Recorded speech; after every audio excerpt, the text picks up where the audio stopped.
Hello and welcome to our first session for the Nutrient Amendment Summer Series. I'll begin by doing a land acknowledgement. I'd like to acknowledge that we are in Mi'kma'ki, the traditional territory of the Mi'kmaq people. My name is Georgia, and I'm the On-Farm Climate Action Fund technical lead for OFCAF. And I just help deliver knowledge transfer and alongside for the BMPs. As many of you know, the BMPs are rotational grazing, increased adoption of cover crops, and then nitrogen management, which is why we're here today. Nutrient amendments fall within the nitrogen management BMP and in many ways, shapes and forms. And we could probably make this summer series 12 sessions long, but we're going to try to do this in 6 and see where we go and see how everyone likes it. Just a little housekeeping. The session and all the sessions will be recorded, and then they will be on our OFCAF website later on. We will have 40-minute presentations and then 20 minutes for Q&A at the end. So I can moderate those, or Gordon can read those out loud either way. Very relaxed at the end there. And this is our first session. It's going to be a broad introduction of different types of amendments with Gordon, and we'll talk about their uses, characteristics, and so on and so forth. So Gordon, do you mind if I do a little bio for you? No, go ahead. Okay. So Gordon is passionate about utilizing waste and resources as valuable products within agricultural systems. He's a professor at Dal, Faculty of Agriculture, specializing in waste management, composting systems, soil science, and environmental management. His research interests range with a focus on sustainable agriculture and ecosystems, interactions between urban and peri-urban systems, and enhancing opportunities to utilize organic byproducts or waste. He also works with the Innovative Waste Management Analytical Lab, which was designed to meet emerging research demand for soil, organic waste, and environmental analysis, and the integrated vertical farm carbon recovery from composting systems in collaboration with Divert Nova Scotia and Hatch Incorporated.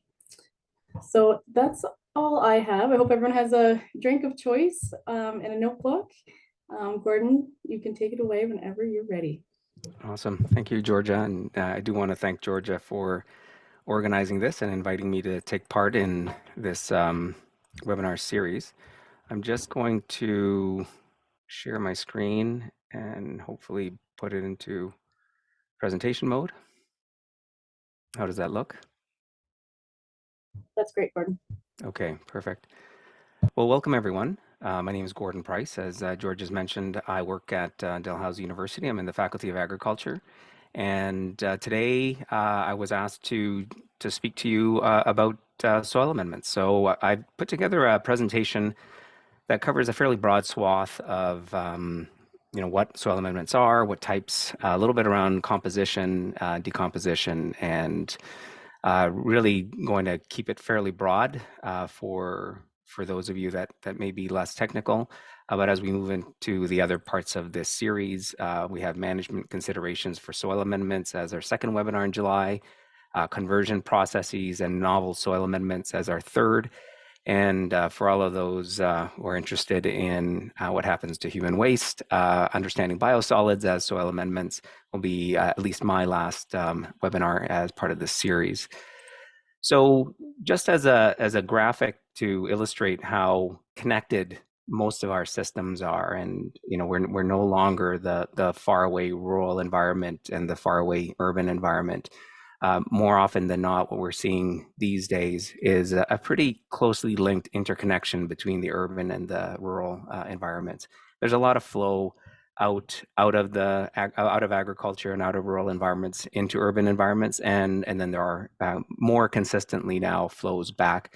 And then you can see in this illustration, when we talk about when we start talking about amendments, there are going to be amendments that make their way into agriculture from the urban settings, and those have different implications with respect to management of the environment, management of soil and water.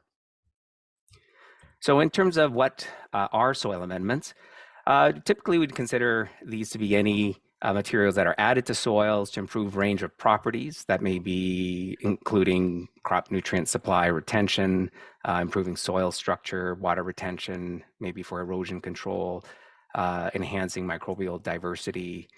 The materials themselves may be organic, so they contain carbon, they're from living materials, or they may be mined products that are mineral in nature, non-living materials that are inorganic. The focus of this webinar series will dominantly be on organic amendments. Some terminology, you'll see this if you're ever reading online, going into any of the scientific literature, you'll often see a range of terms, some of which are interchangeable, some of which mean different things. So soil conditioners is one that you'll often see in the literature related to materials that are typically added to soil to improve physical properties such as soil structure, drainage, or infiltration. Organic amendments are a broader category of materials that are added to improve fertility. They may also be used as a soil conditioner to improve soil physical properties, but often they're there to improve biological properties in the soil, and often they originate from once living materials. Biofertilizers is another term that you may see, and these are materials that may be added to soil to introduce new or greater quantities of selected microorganisms that may improve overall microbial activity and nutrient cycling. And then fertilizers, at least in Canada, are defined and regulated by the CFIA as under the Fertilizer Act as substances or mixtures of substances that contain nitrogen, phosphorus, potassium, and other plant food manufactured, sold, or represented for use as a plant nutrient. Often, this is regulated under certain labeling requirements, particularly for nitrogen, phosphorus, and potassium. So when we talk about soil amendments, we can't exclude the practitioners, the people for whom these are important. And so we start obviously with the farm and with areas where soil amendments are being generated and added. And so here we have a AI-generated farmer couple. But we also have the scientist, another AI photo-generated image of what AI believes a soil scientist looks like. I'm trying my best to work on the white beard and the glasses. I didn't bring my lab coat today. And then we have other practitioners, such as people who may be supporting either an extension, providing other types of support, people that are doing research scientists that are doing work in the field in order to enhance different qualities of production or soil and environment. And these are all these groups of practitioners are all interconnected in that there's regular communication either through different media, literature, publications, articles, webinars such as this, and then networks of people that have interest in the subject of sustainability, production, and in particular with soil amendments. So what are some different types of soil amendments? Well, we have a whole host of options when it comes to agricultural plant amendments. Some of these may not look to be directly related to our particular environment, but nevertheless, they are soil amendments globally. We do have short rotation coppicing of willows, for instance. Wood pellets can be generated. Wheat straw, rice straw may not be as dominant in Canada, but certainly our neighbors down south may have rice straw that are used as soil amendments. Different arrays of bio waste, wood chips. And again, if we can start to think about the range of agricultural residues and or food processing wastes, we can start to see that the categories of potential plant-based soil amendments increases, and we see that in the very right-hand side, there are some poultry and slaughterhouse waste, so things like feathers, egg waste, and meat waste. So in that vein, agricultural animal livestock operations are generating, for instance, in dairy and beef, they're generating manure either in liquid or solid forms. We can see that the various sources of manure can be broken down into the organic matter fraction that can be used as a soil amendment for structure. The nutrients are released to support enhancing fertility of the soils. There may be also options for biomass conversion, whether it be the liquid dairy converted into energy through anaerobic digestion. Some of the solids may be dewatered, or some of the material, the manures may be dewatered and then further used as bedding. And in some instances, there's the ability to generate some type of fiber in mixtures. Mortalities are a reality, and mortalities can become, with proper processing, an agricultural soil amendment. And we can see here that poultry manure.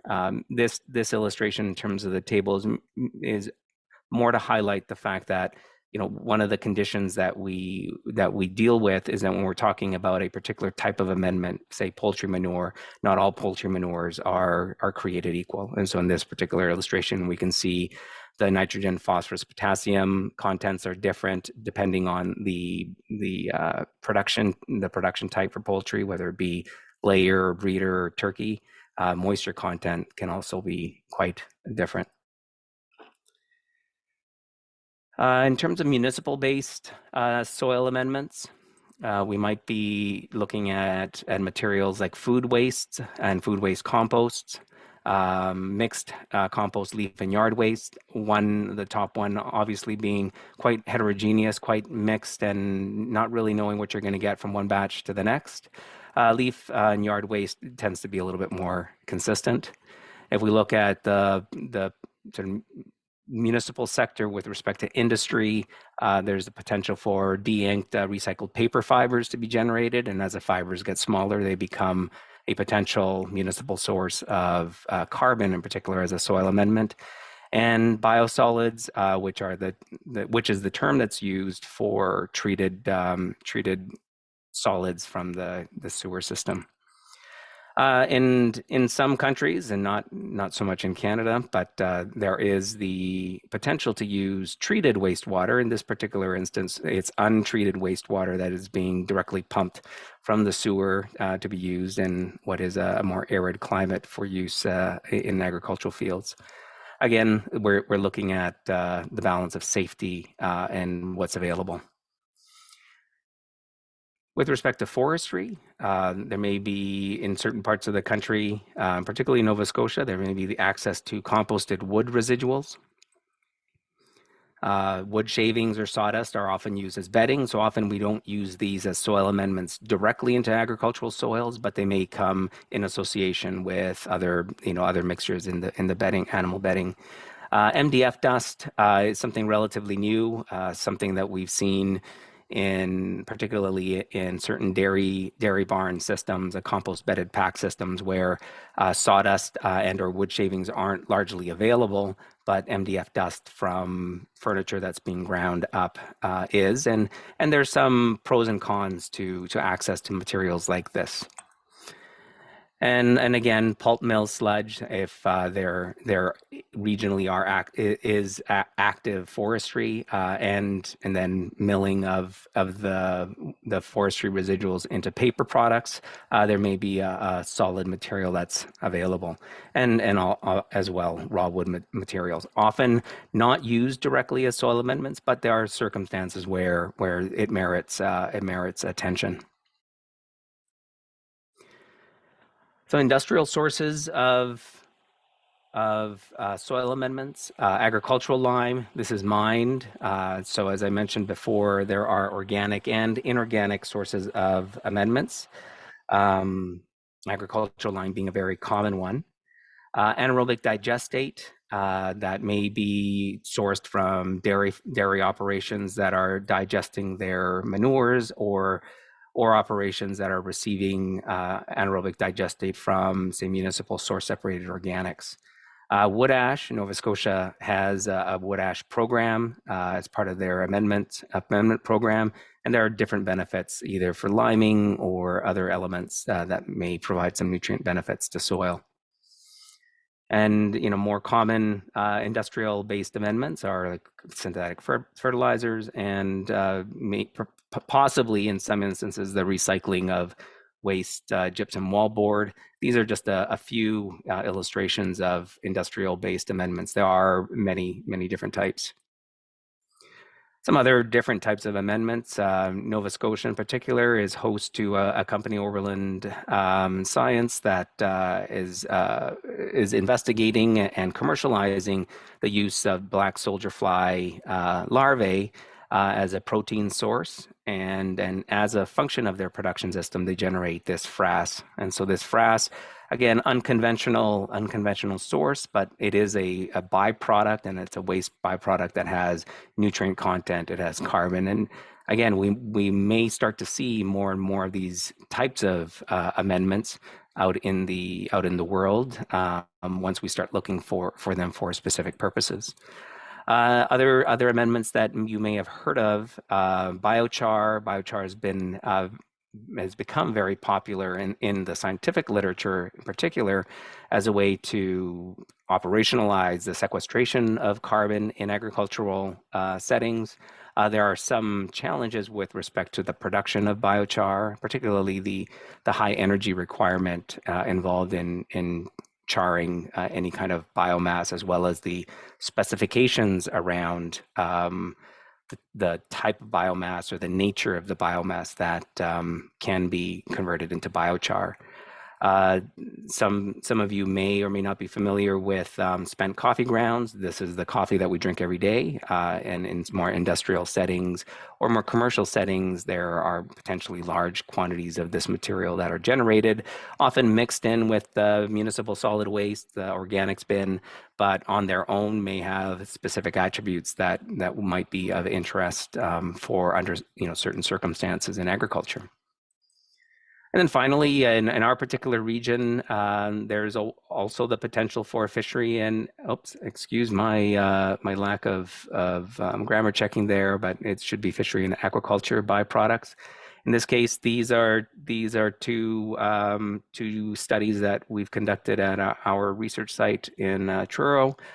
This is the top is the salmon processing waste, and in the bottom, these are mussel processing wastes that we were investigating stabilization as well as potential for use as value-added products in agriculture from this waste stream, or from that production stream, excuse me.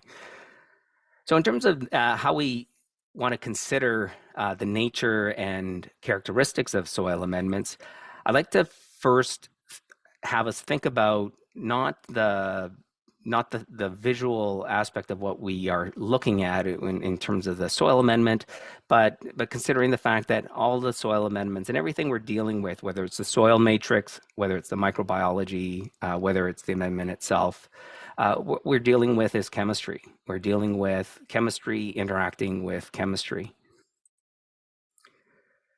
But the chemistry is integrated into different physical characteristics, and these are going to be, as the practitioner, whether you're on the production side, whether you are on the extension side, or as a scientist, the physical characteristics are critically important into how the chemistry reacts when they're put into a new environment, or when they're being processed to be put into a new environment.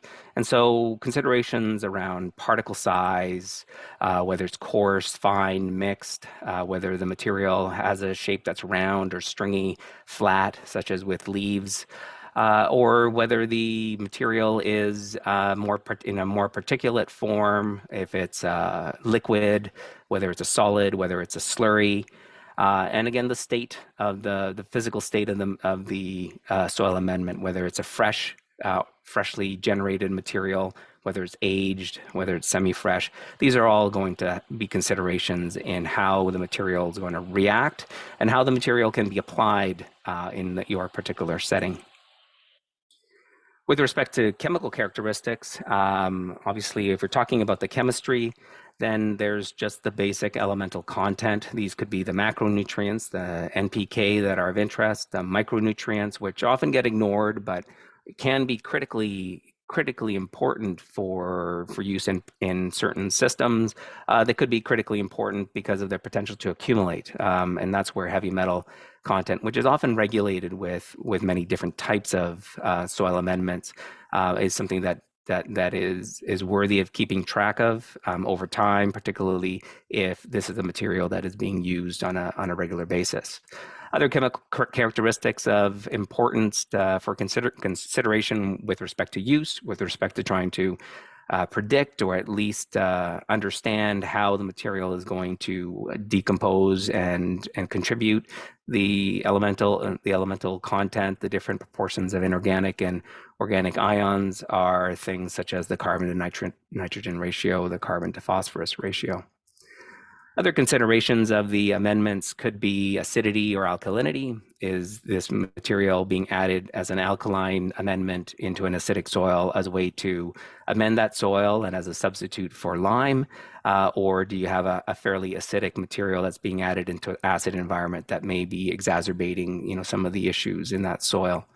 And with a lot of amendments, if they're non-agriculturally related, you may also be having to consider what kind of anthropogenic compounds are making their way along with those materials. So things like pharmaceuticals, PFAS is an industrial. These are industrial agents that are used in a lot of products and they're very well, not very persistent. They don't degrade in the environment, and so they accumulate.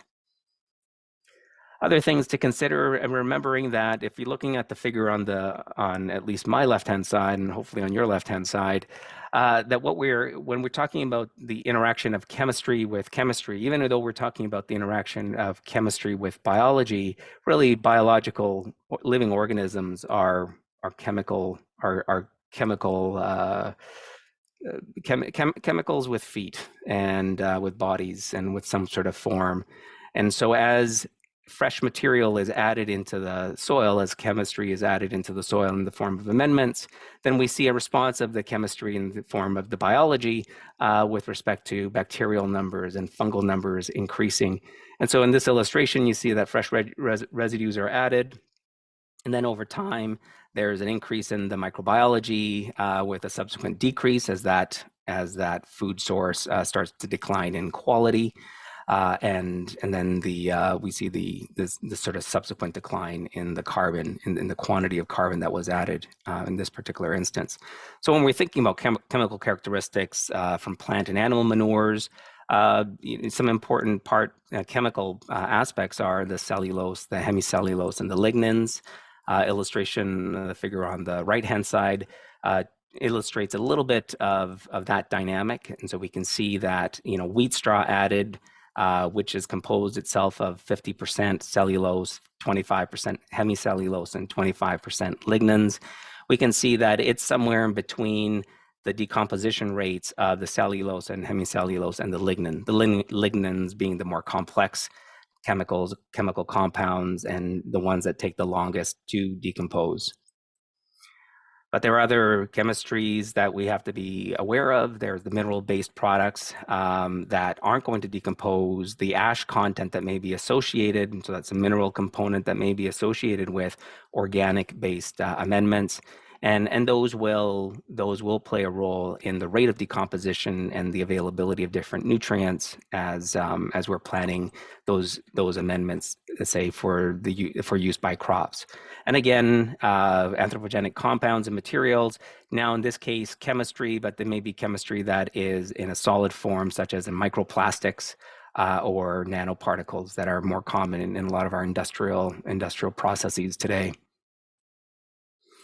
Just as a way of illustration, again, this is a table from a composting manual as a way to try to calculate different recipes. It provides the range of percent nitrogen, the C to N ratio, moisture content, bulk densities for different types. In this case, different types of animal manures. We can see that the ranges can be quite significant for different soil amendments. A C-to-N ratio range for cattle between 11 to 30 percent nitrogen, 1.5 to 4.2. So the specific nature of your material, the composition, the chemical composition of the material that you're working with. I'm illustrating a lot of animal tables here, but the same applies for any type of plant-based residues and or industrial municipal-based residues. Here's another illustration. This is from OMAFRA. They provide tables a little bit more detailed. They provide it as a breakdown of what would be fall applied versus spring applied available nutrients for nitrogen, for phosphorus.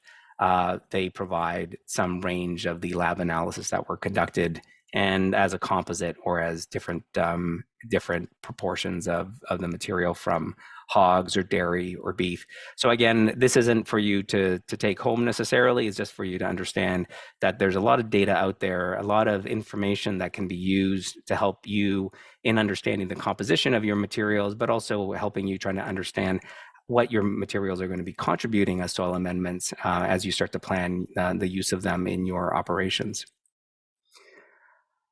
The microbiological characteristics of soil amendments are quite important. In some instances, we're quite concerned about the potential for pathogens to be added into the soil, particularly in horticultural settings where there may be more direct contact with soil and amendments with the growing plants. But more often than not, what we're really interested in is this component here of the beneficial organisms, of which there are a multiplicity magnitudes of orders of magnitude much more beneficial organisms than there are pathogens. And you can see in the illustration on the right-hand side the role that they play, these beneficial organisms play in transforming residues and soil amendments into a whole host of beneficial compounds and components as part of their biochemical pathways.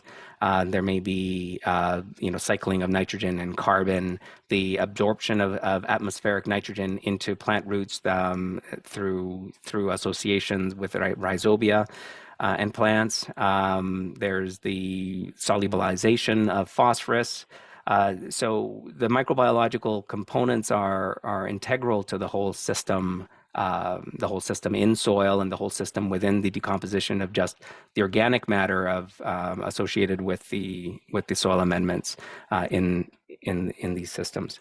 So I'm just trying to keep track of my time to make sure that I'm progressing rather efficiently.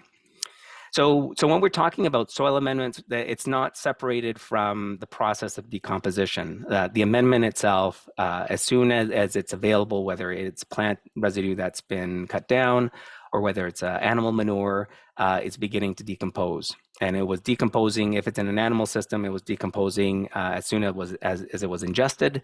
If it's in a plant system, there are cells that are constantly regenerating.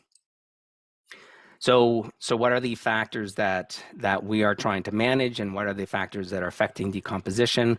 We can see in the illustration that we're talking about a fairly significant cycle, and this is a generalized diagram, a cycle of microbial interaction and some physical interaction with the residues or the soil amendments towards more stable products or more stable carbon-based products, within which there is a release of different nutrients, there's a release of different proteins, and there's a release of energy and resources that go back into the microbial biomass that then again continues that cycle. So things that are affecting the decomposition process, and again the release of these valuable components, whether they be carbon substrates that help to improve structure of soil, or whether they be micro or macronutrients, the quality or the quality of the substrate, so the quality or decomposability of the soil amendment is a key component. The soil environment, that'd be the texture, the pH, moisture, temperature, structure of that environment. Soil organic matter content. So the pre-existing soil organic matter content of the soil may play a role as a housing for the microbial biomass in order for them to act upon anything new that's coming into that environment. Certainly the diversity of that environment microbially is critical. As well as the interaction of any type of land management and the cropping system. So these are all factors that interact in terms of affecting decomposition upon the addition of any kind of organic matter to our soils.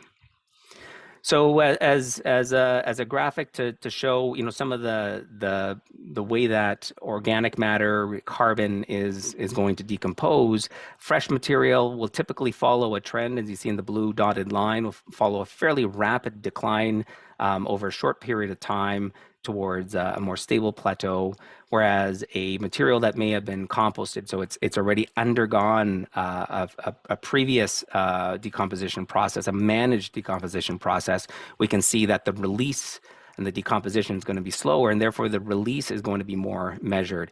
And so the organisms have already done their job with respect to the composted material, and they've stabilized that material, and the release will be at a much more moderated pace. Again, we're going to see a lot of these types of graphs. So here we're encountering the temperature sensitivity of soil organic carbon decomposition as it relates to carbon quality. Again, that's related to substrate quality. So here's the interaction of temperature in the environment with the quality. And as you can see in this illustration here, the quality of the carbon as it declines and is impacted by, or as the temperature declines, it impacts the decomposition process. In terms of data, we can see that in the tables from this, or figures from this study that I've picked out. Control soil in the blue, a chickpea amendment to soil, and a wheat. And again, we see that decomposition over time. There's an incubation period over roughly 84, 90 days. And again, we're seeing that pattern with the wheat, where there might be, again, slightly more cellulose and or lignin. We see a little bit of a lag period before there's now an increase and then a decline in the respiration, which is our proxy, or our measure of the microbial activity in that system. Some additional illustrations for you with respect to the addition of amendments into soil. In this instance, we're looking at some different materials that are added into a soil which had no litter in it. And they added some branch litter, which had a high C/N ratio, which is typically a material with a higher C/N ratio is considered to be more slowly decomposable, and often you see the high C/N ratios in tree-based, high lignin-based soil amendments. They were evaluating a rooibos tea, which had a mid-range C/N ratio of 42, a green tea with a lower C/N ratio. That C/N ratio of 12:1 is roughly within the range of what the microbial biomass C/N ratio would be. So there would be almost a 1-to-1 match. And then leaf litter, which has a broader range, and then 100% cellulose cotton wool, which is almost 100% carbon. Well, it's 100% carbon. And we can see in the figure that the percent of the residues decomposed does follow the trend related to the C/N ratio, related to the quality of the substrate. So in the case of cellulose, the cellulose is a substrate that's highly decomposable. So we've added a highly decomposable carbon into a soil that had nitrogen in it, and it decomposed fairly quickly. Whereas in the other materials, we see some differential decomposition. So these all play a role in our understanding of how these amendments are going to interact with that soil environment. And you know, it's not necessary for you to have all of the scientific literature on each amendment that you're going to use, but it is useful to have an understanding of how those processes come together. And again, with the decomposition of biomass, because I've been talking a lot about carbon, here I'm showing you two figures from a study where we have poultry litter, dry matter that's been added to sort of field incubation litter bags. So we see that the biomass is decomposing, so the carbon's decomposing. But on the other side, we're also seeing that the amount of nitrogen and phosphorus and potassium and calcium in this particular instance are also being removed. So in this case, the remaining nitrogen is going down. And suggests that then if that remaining nitrogen from the biomass is going down, then it's being released into the soil environment and potentially available for plants. Another way to look at that is in the same study, looking at the increase in the amount of nitrogen released or phosphorus released, calcium or potassium released over time. And you can see that the dynamics over time, over this 360 days, is quite different. And so understanding that there's no one approach to adding the soil amendment with respect to rate of application, that you need to consider your specific conditions and what it is, what the purpose is for that amendment. Typically, for most production systems, nitrogen being one of the most limiting factors, nitrogen tends to be what's used for rate of application of soil amendments. But when we start to think about environmental considerations, particularly around phosphorus, there is a move towards using phosphorus content and potential phosphorus release as the rate determinant rather than nitrogen. So what are some of the other factors that may be affecting the effectiveness of soil amendments? Here's a very quick summary of the different land classes in Atlantic Canada. So classes 1 and 2, they're capable of sustained use for cultivated field crops with few constraints. 3 and 4, range of crops is restricted and conservation measures may be needed. Classes 5 and 6 are only suitable for forage production and most commonly used for grazing of livestock, and Class 7 represents no capability for arable culture or permanent pasture. And so this is what Atlantic Canada looks like. We can see that the light green is a Class 7. The red and orange to yellow are the classes 2, 3, 4, 5. And then the light green is the very light green is Class 6. So we can see Nova Scotia, has very specific areas in the province where there's an array, distribution of classes 2, 3, 4, and a lot more of the province is dominated by Class 7. New Brunswick has a much broader distribution, and then Newfoundland has a much more dominated by the Class 7 or some pockets of organic. So this is the challenge when we're talking about soil amendments. Is one, we have to look at what are the conditions that we're working with to begin with. I sort of went to this climate atlas to try to look at some of the projections for climate. We can see that the modeled predictions for temperature in these particular figures were based around the Truro area. We're looking at an increase of almost 2 degrees within the 2021 to 2050. The mean annual precipitation is going to increase by roughly 80, 70 millimeters. But the growing degree days are also going to increase. And so these represent different opportunities and different challenges with respect to the management of soil amendments and the types of soil amendments that may be generated because there may be a shift in crop production, either whether it be plant-based or animal-based. Just wanted to give you a quick illustration of the effects of cropping management on soil structure. And I know this is about soil amendments, but cropping management is typically linked to the amendments of some sort, whether it be amendments through cover cropping, whether it be amendments through the addition of compost or manures. But if we look on the green figure on the left-hand side, we can see a corn, soy, conventional cropping system, a crop livestock combination, and then a native pasture. And this X-ray tomography of the soil cores just underlines the importance of organic matter in maintaining good structure as well as good sort of pore networks so that water can enter and flow through evenly in the system. Likewise, here's an illustration, similar type of 3D graphic, where we have the top two being a corn soybean with a cover crop and a corn soybean that was fallow, and the bottom being a corn soybean oat winter wheat with fallow. which is C, and then corn, soybean, oat, wheat, winter wheat with cover crop. We can see that the network of pores increases with the cover crop, and so that addition of cover, that addition of organic matter through the cover crop can play a significant role just based around cropping management. This is without the addition of any external soil amendments.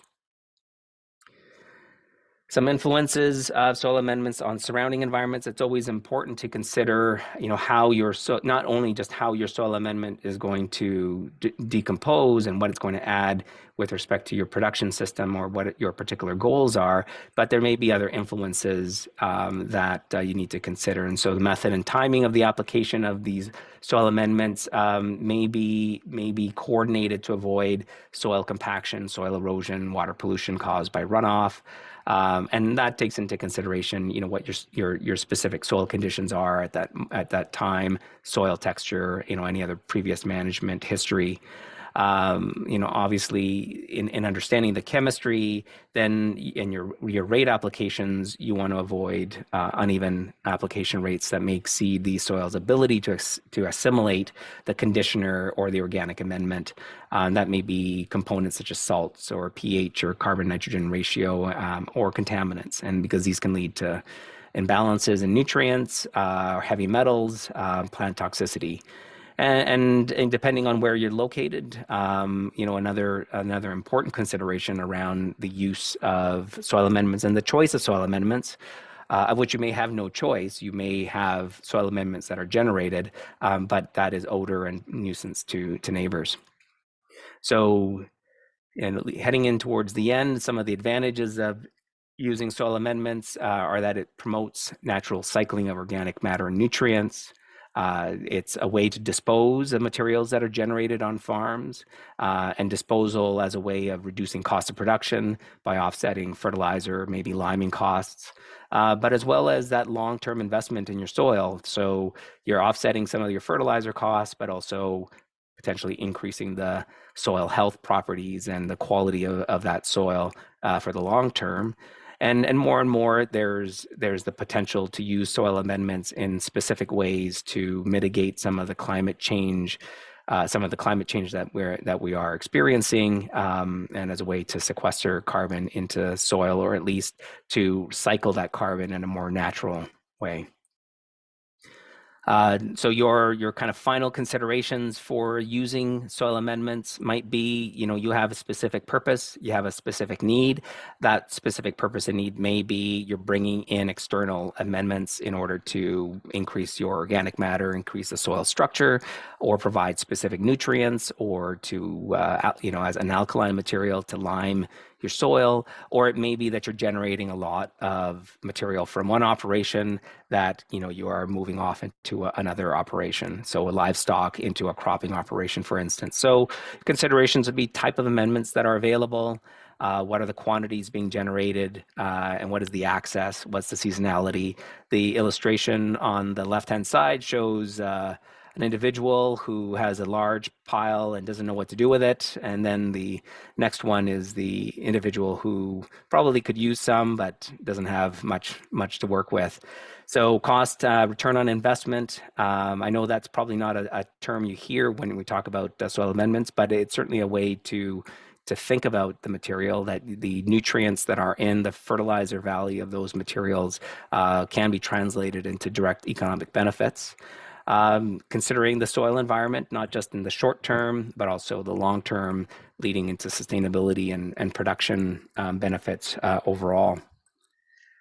So I'd like to acknowledge the off-calf program, Perennia. Certainly like to thank Georgia for inviting me to be part of this. Certainly my employer, Dalhousie University, deserves a big acknowledgement. And we wouldn't be where we are without, obviously, the plants and the soil. So I thank you for your time, and I'm more than happy to try to answer any of your questions. And thank you. Thank you, Gordon. That was fantastic. Really appreciate it. All your And I'll efforts. just stop sharing my screen now. Okay.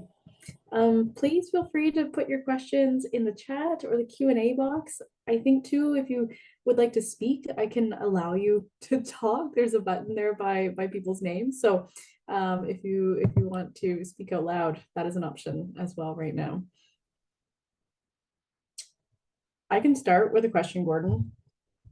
Because you just spoke about considerations, and I know many people base their use of amendments on availability and what's around them. But if we're getting to know what you're currently using or what you're about to use, what would be kind of your first steps in that into getting to know those amendments that you are considering in terms of characteristics? Certainly, as a scientist, the first thing we'd love to do if we have either money or capacity is to analyze those materials, understand the chemistry of the materials.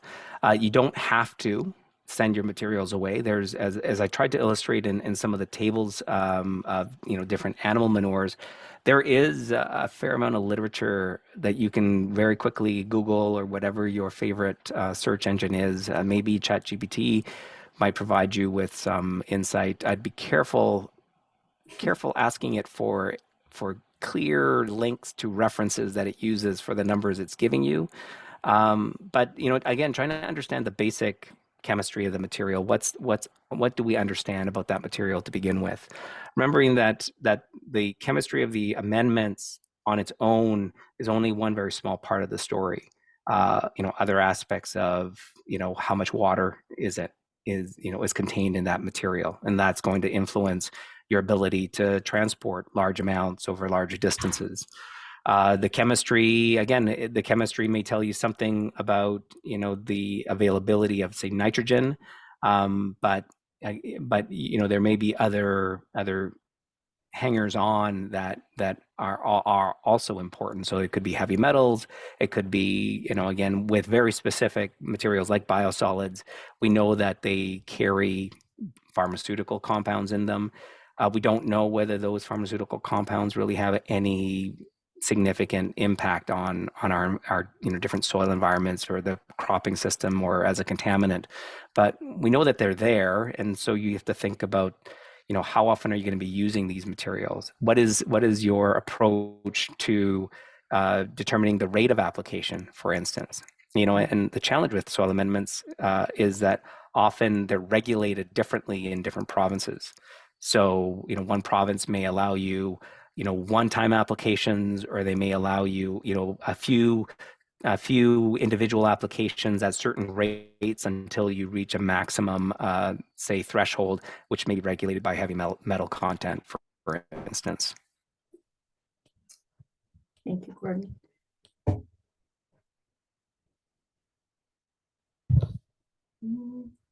Still no questions.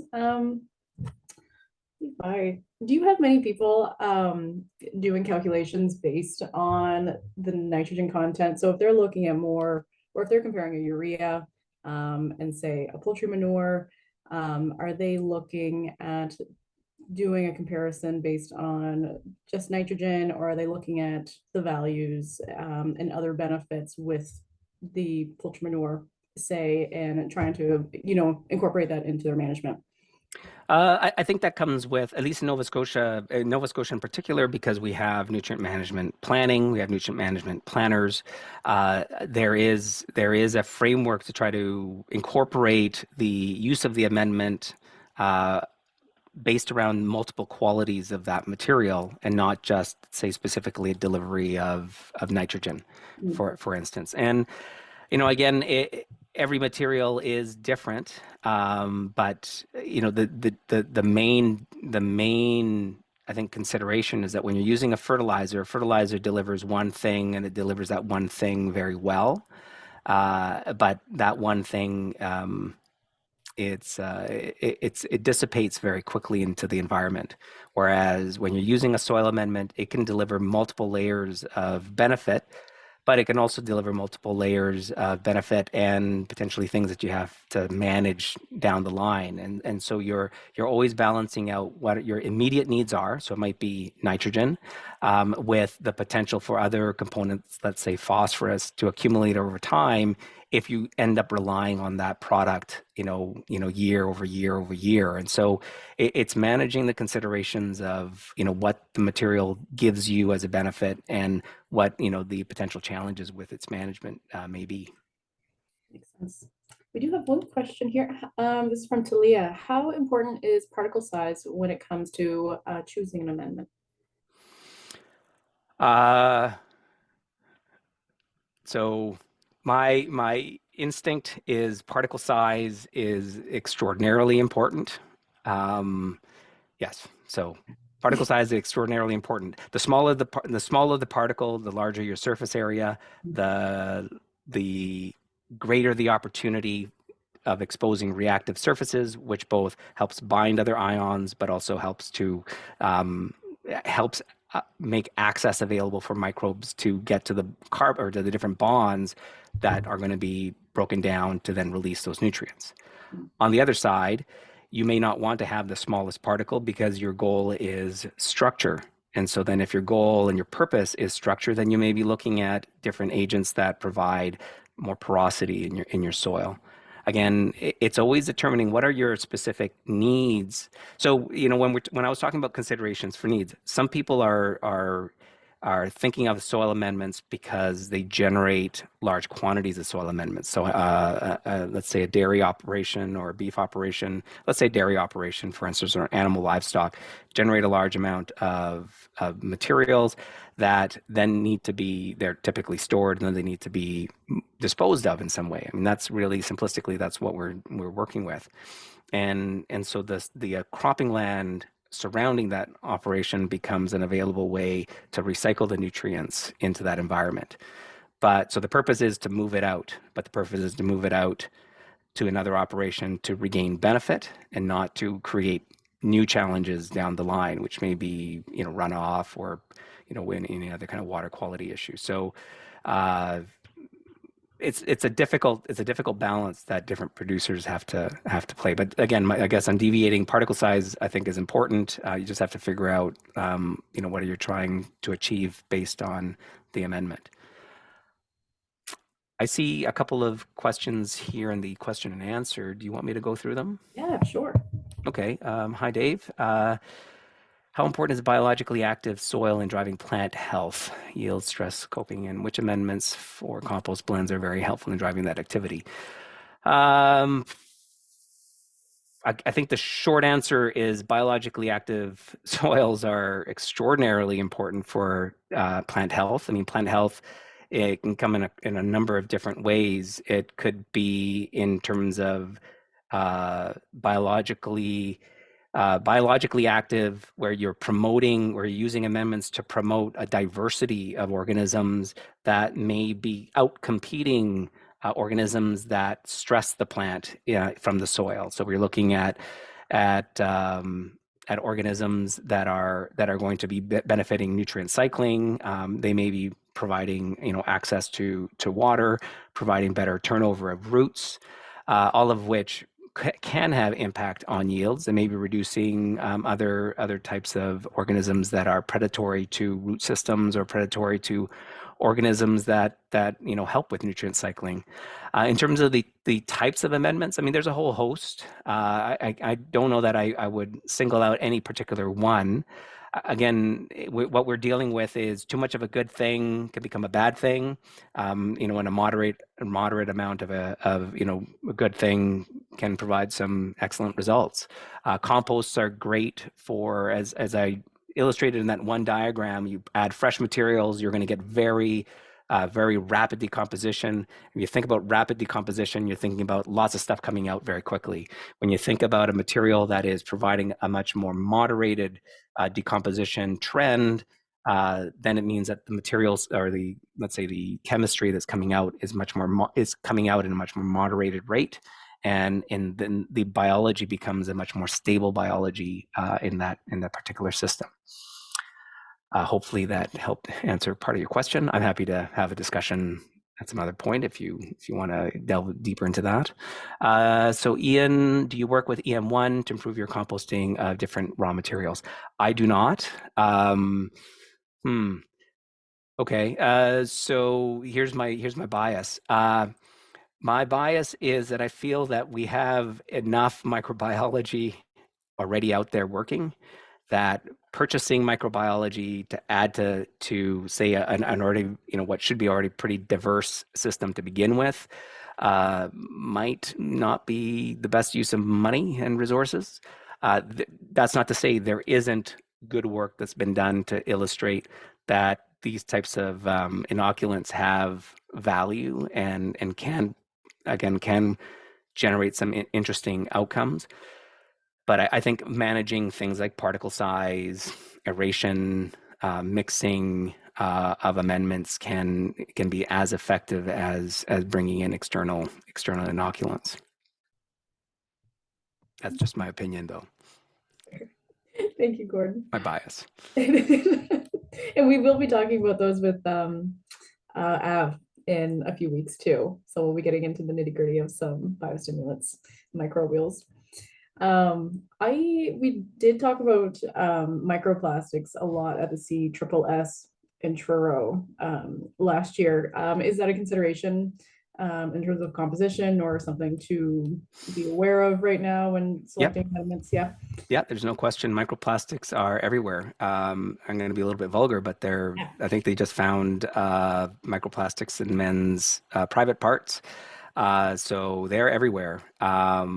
They're in soils. They're not just in, the amendments that you would kind of say, oh, there's that biosolid, that urban-based amendment has got microplastics. We use plastics in our vegetable production systems and our fruit production systems. There are microplastics associated with some of the fertilizers and chemicals that we add as coatings. The plastics are quite pervasive in the environment.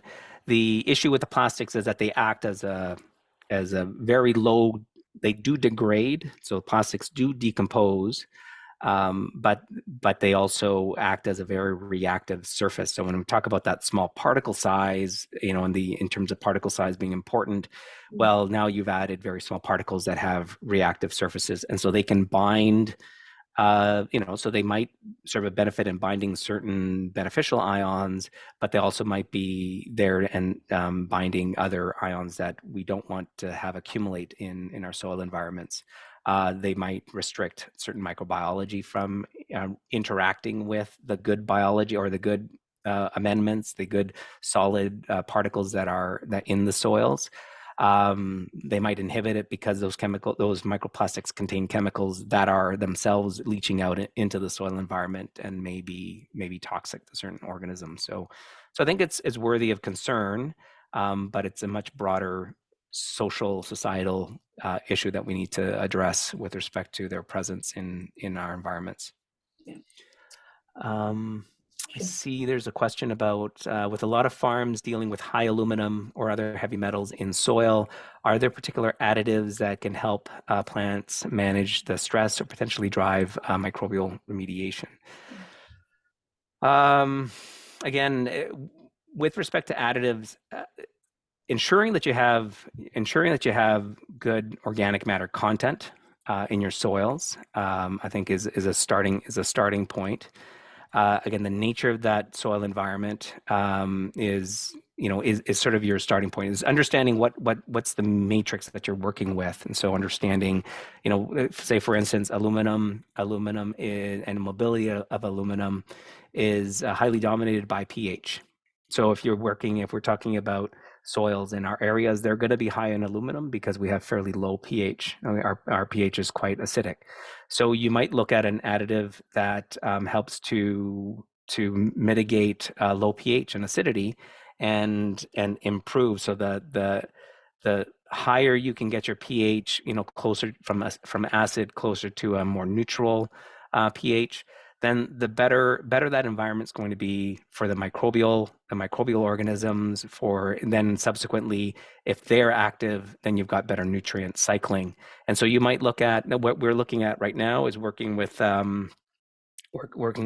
showed you the mussel shells, that working with a processor from Prince Edward Island that has mussel shells and invasive species and tissue that they are trying to get rid of.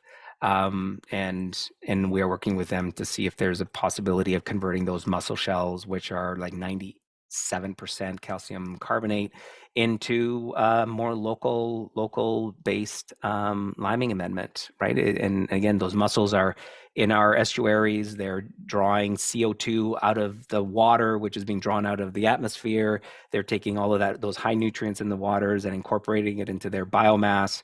And so if we start to think about these kind of closed loop systems, again, I mean the challenge is that we're now taking that stored carbon in the shell and then using it as a liming amendment and releasing some of that as CO2, but at least it's a biogenic process, and it's probably offsetting the mining emissions associated with agricultural lime currently. So I would look at your pH if you're dealing with high aluminum, and then start looking at other amendments that add organic matter that may help to kind of dilute the aluminum content in your soil.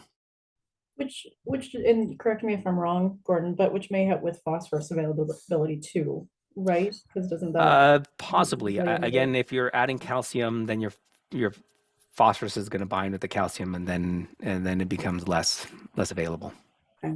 Also with the mussels, based on life cycle assessments, mussels are a fairly sustainable quality and good quality protein too. So They are, yeah, and PI is, I think, the largest producer of mussels in North America, and so we certainly have the opportunity close to home to be mm, accessing, again, as I was presenting in my talk, access quantities and access, becomes a consideration, and that will come into the next talk when we talk about management.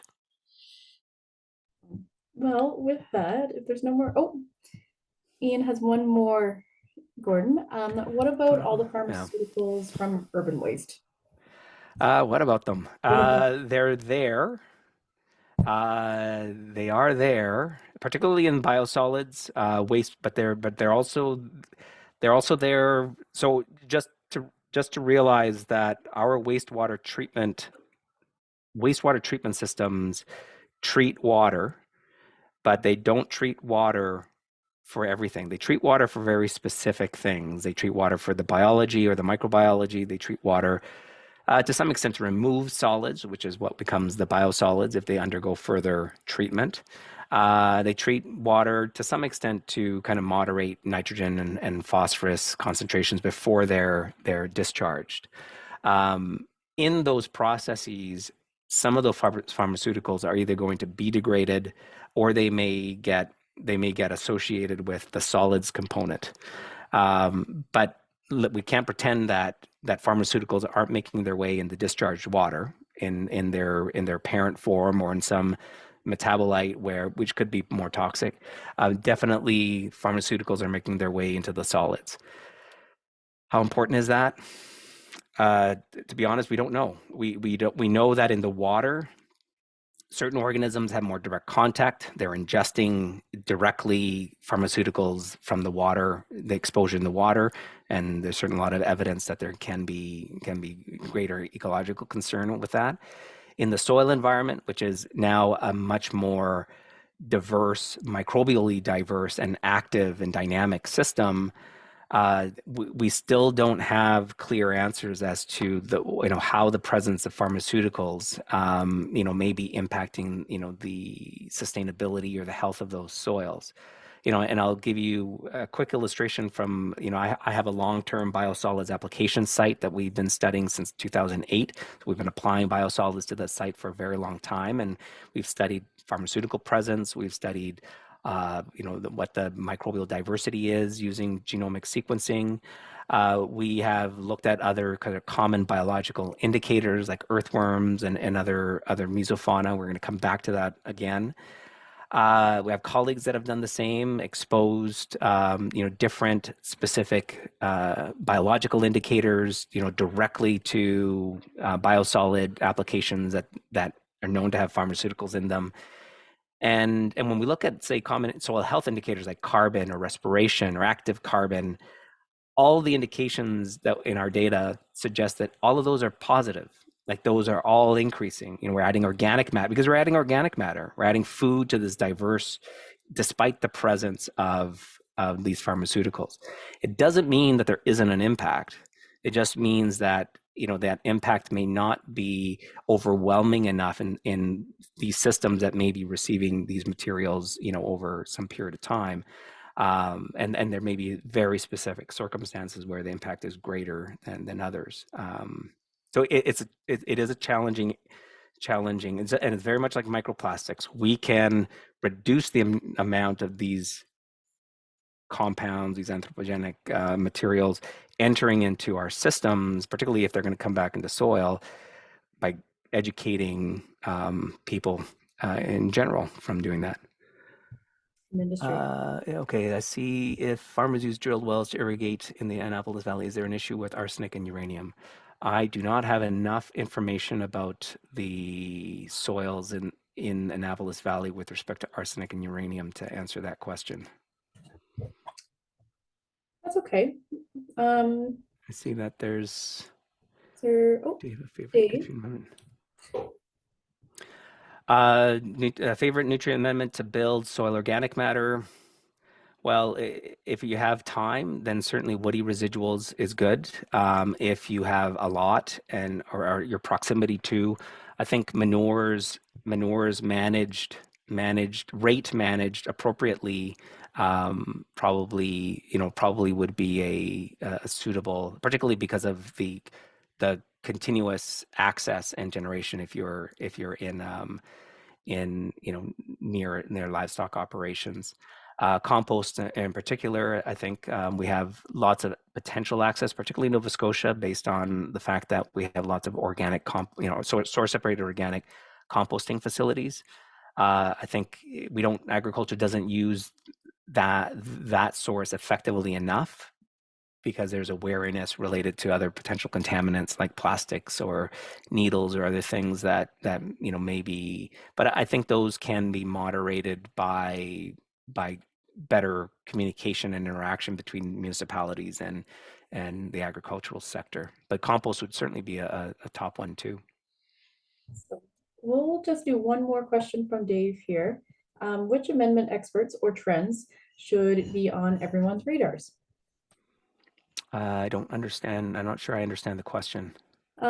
Is there certain people that we could follow or certain researchers, other than yourself or, throughout North America that we could be keeping an eye on to get Yeah, information? I'm very niche, so I'm not sure unless you're dealing with biosolids or muscle shells at this point. But which amendment experts should be on everyone's radars? Yeah, I'm sorry, I don't have an off the top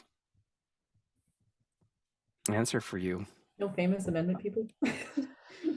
We tend to be very niched in our different areas, and people who may not. There are people who are doing good research with amendments like manures or residues that may not consider themselves an amendment researcher per se. They may be looking more at the production system or the soil system.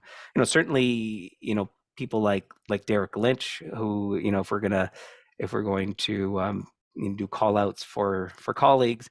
Derek Lynch has had a long career focusing on amendments, particularly with organic agricultural systems, and his dominant areas of interest relate to the addition of carbon, the transformation of carbon, and how that carbon impacts soil systems in the long term.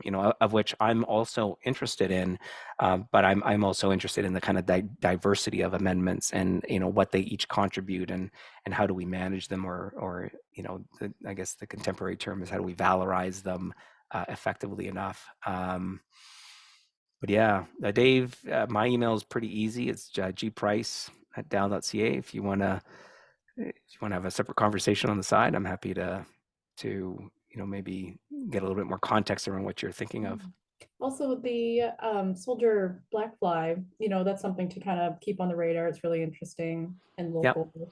And Um, again, so they're taking source separated organics, or at least they're taking some aspect of a food waste byproduct, and they are processing that as the food for the larvae, which then the larvae produce this frass, and then now we've got this frass, which is a waste byproduct for them. And so they're certainly interested in that circular economy, that circularity piece, and so looking at avenues for how that frass could be used and where it could be used. It's not generated in the volume that say you would get from a livestock operation, for mm, instance.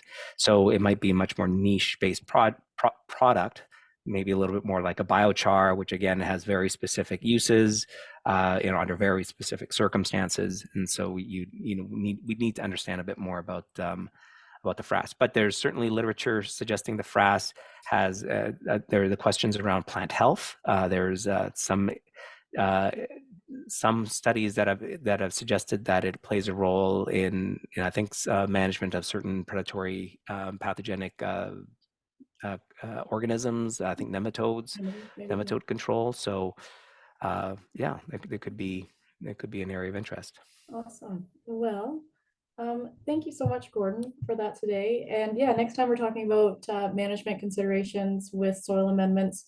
Lots of opportunity for questions there too. So we can, Yeah. yeah, And I see that go Ian on. said there are no farm waste, and I agree, and I apologize. I use the term because it's a term we use commonly, but really we're not talking about organic waste. We're really talking about organic resources that we want to keep moving through the system in effective ways. Agreed. Our language is important around this. Yeah, we'll need to change that. Uh, Okay, well, thank you so much. This session will be recorded and it will be on the website soon. And if you want to revisit it, Gordon, thank you so much and Thank enjoy you. your evening. We'll Thank see you. you. Thank you, everybody. And hopefully we'll see you at the next one. Yeah, All okay, right. take Have a care, great you. evening. Bye. Bye-bye.